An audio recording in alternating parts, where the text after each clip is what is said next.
У падарожжа можна адпраўляцца пешшу, можна на чоўні, можна ў падарожжа адпраўляцца на ровары, а лепш за ўсё на Hyundai.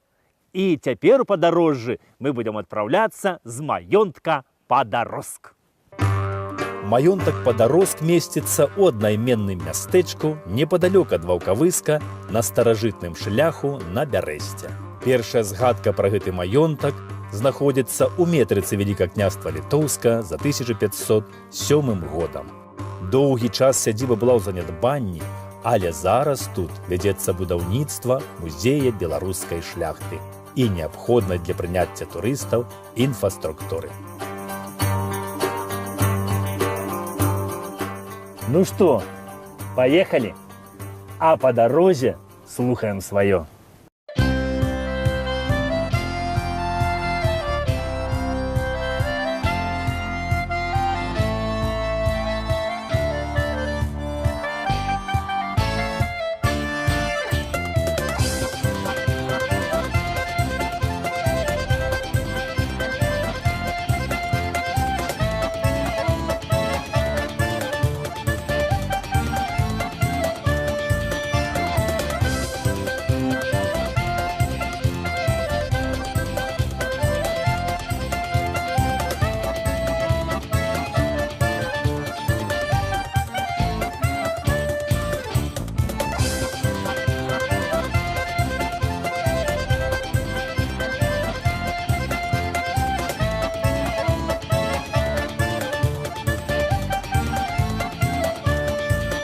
Шановному панству добрага дня! Вось гэтая вёсачка завецца Жукойні Жаляцкія. Ну і знаходзіцца гэтая вёска ў Астравецкім раёне Гродзенскай вобласці, былое Вялікае княства Літоўскае, а сёння рэспубліка Беларусь. Ну і вось раней тут было дзве вёскі, адна вёска Жукойні, а другая Жаляцкія. А яшчэ ў 15 стагоддзі тут быў толькі адзін маёнтак з адной назовай – Заляддзе. Ну, ці заляды, яшчэ ў дакументах узгадваецца. Ну, гэта значыцца, дзесьці былі тут апрацаваныя ляды, ну і за лядамі з'явілася паселішча, якое назвалі Заляддзе, чыста славянская назова. Хаця вось гэта тэрыторыя калісьці была вельмі так шчыльна заселена балтамі. Ну і вось гэты маёнтак Заляддзе, ён тады належаў у 15 стагоддзе нашым беларускім князям, ну, ці як тады казалі ліцвінскім, князям свірскім, гербу ліс. У 15 стагоддзі вось гэты маёнтак Заляддзе быў уласнасцю Пятра Свірскага і ягонай жонкі Алены Даўгірдаўны. Ну, а пазней ён перайшоў да іхніх дзяцей, унукаў, ну, якія гэты маёнтак дзялілі паміж сабою, прадавалі, пасля зноў выкупалі. А на пачатку 17 стагоддзя, шановнае панства, гэты маёнтак належаў Мікалаю Невядомскаму, які ў 1616 годзе гэты маёнтак Заляддзе, які тады ўжо зваўся Жалядзі, разам з вёскаю Жукойні перадае сакратару караля Жыгімонта Вазы Войцеху Хлюдзінскаму. Войцех Хлюдзінскі, ён быў шчыры каталік, і веры каталіцкай ён спрыяў і распаўсюджваў яе. І вось, атрымаўшы гэтую вёску, ён сюды запрашае манахаў-кармелітаў. І ў 1622 годзе вось тут будуе для іх касцёл беззаганнага зачацця Дзевы Марыі. А праз 2 гады ў 1624 годзе Войцех Хлюдзінскі, вось гэты маёнтак увесь Жалядзе дорыць манахам-кармелітам. Ну і вось памёр Войцех Хлюдзінскі ў 1628 годзе і пахавалі яго тут, у гэтай вёсцы, у касцёле, збудаваным ім. Ну, а манахі-кармеліты, атрымаўшы гэты маёнтак, распачынаюць тут весці сваю дзейнасць. Вось яны побач з касцёлам збудавалі плябань з глыбокім склепам каменным, паставілі шмат розных гаспадарчых пабудоў, заклалі парк, сад. У садзе выкапалі сажалку, вось, каб рыбу там разводзіць. Ну, а яшчэ тут пры касцёле адкрылі, значыцца, школу, шпіталь і багадзельню, дзе даглядалі вось за старымі і нямоглымі.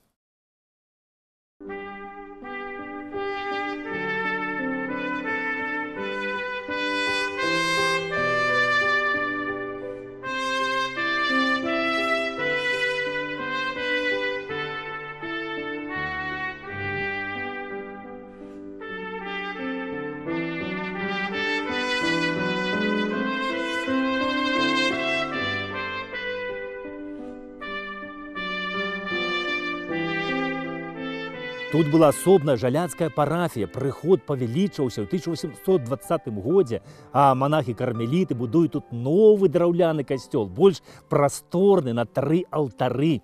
А тут вось у гэтай вёсцы быў, ну, можна сказаць, адзін з цэнтраў ордэна кармелітаў.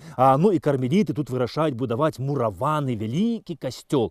Яны замаўляюць праект у дойліда, завозяць сюды будаўнічы матэрыял.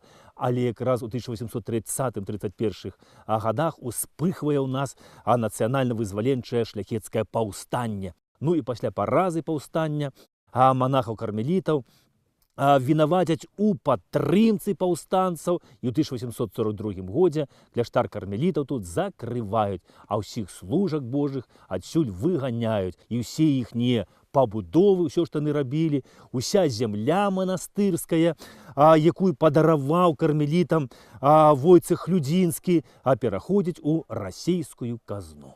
Усё, што монахі-кармеліты тут стагоддзямі стваралі, было знішчана. Школа была закрыта. Закрыта была багадзельня, дзе жылі старыя нямоглыя. Закрыты быў шпіталь, дзе монахі-кармеліты лечылі хворых. Хацелі яны закрыць і касцёл, але людзі касцёл абступілі і не далі на згубу. І касцёл працягваў дзейнічаць, і ў ім служыў апошні вось монахаў-кармелітаў, тут гэта Клеменс Мюллер.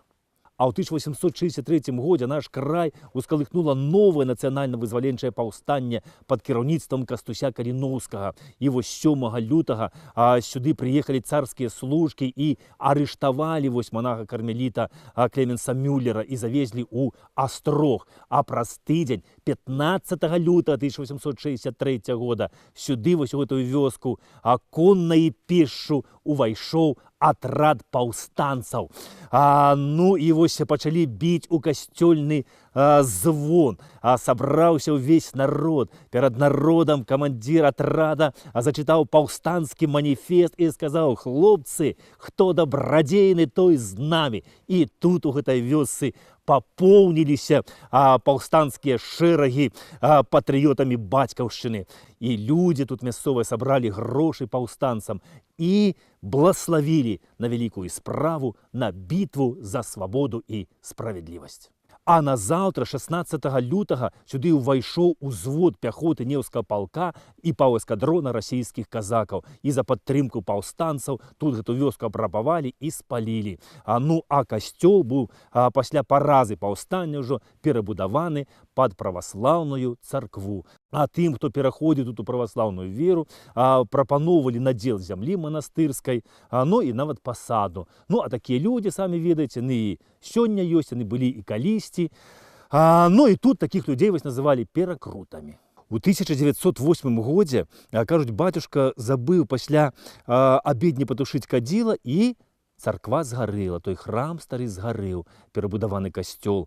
Ну і вось расійскія ўлады, каб падтрымаць праваслаўе ў гэтым краі, у 1912 годзе збудавалі тут новенькую ўжо мураваную праваслаўную царкву. Ну, але праіснавала она толькі 2 гады. У 1914 годзе пачалася Першая сусветная вайна, ну і падчас вайны мясцовыя каталікі сабраліся і царкву тую перабудавалі цалкам пад касцёл. І асвяцілі той касцёл у гонар Маці Божай Шкаплернай. І вось той касцёл з таго часу у такім выглядзе захаваўся і па сённяшні дзень.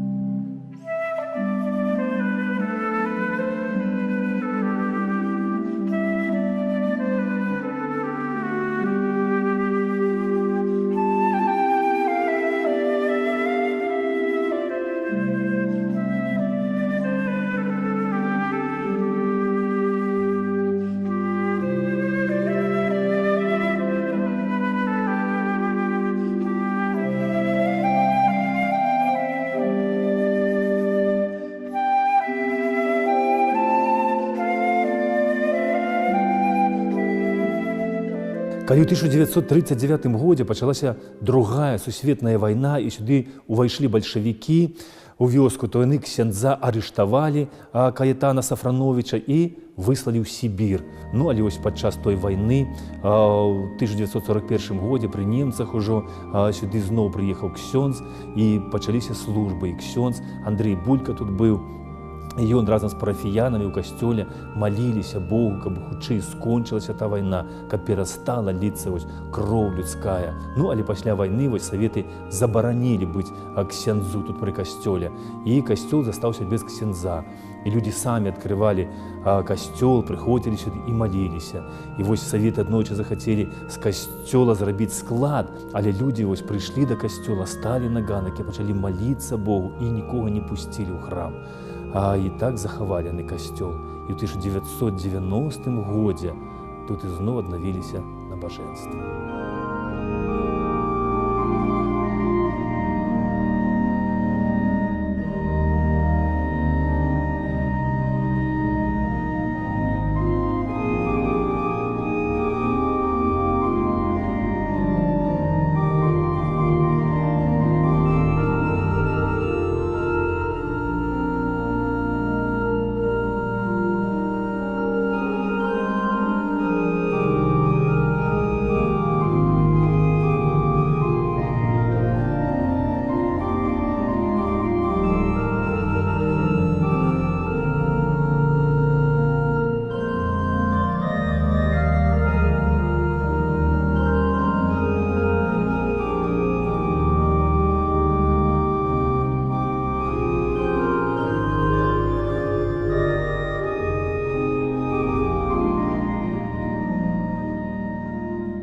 Касцёл гэты стаіць на тым жа самым старажытным месцы, дзе быў збудаваны самы першы касцёл манахамі-кармелітамі, фундаваны Войцахам Хлюдзінскім. Ну і касцёл збудаваны на ўзвышшы. Лічыцца, што монахам у Палесціне Маці Божая з'явілася на гары Кармель. І ад гары Кармель яны завуцца кармеліты. І таму што Маці Божая явілася ім на гары, яны касцёлы Маці Божай будуюць толькі на ўзвышшах. Ну і тут, на гэтым узвышшы, калісьці на гары, тут рос дубнік, а пад гарою там, унізе, там біла крыніца. І відаць, што тут калісьці было паганскае капішча.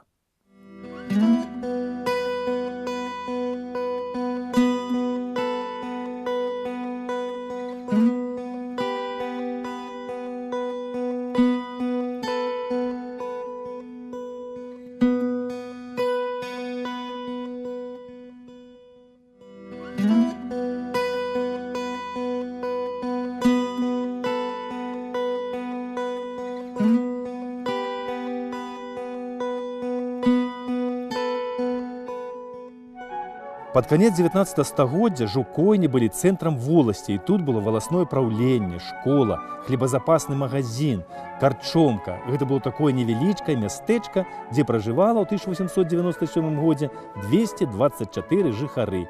А за польскім часам у 1938 годзе тут налічвалася 323 жыхары.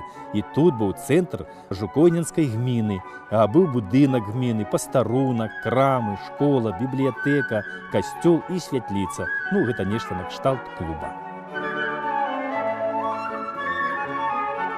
Раней тут было две вёскі, Жукойні і Жаляды, а сёння адна Жукойні Жаляцкія. І добра, што дзве гэтыя назовы захавалі. Адна назова Жукойні чыста балцкая, паходзіць ад слова жукліс, ну, рыбак, рыбацкая вёска.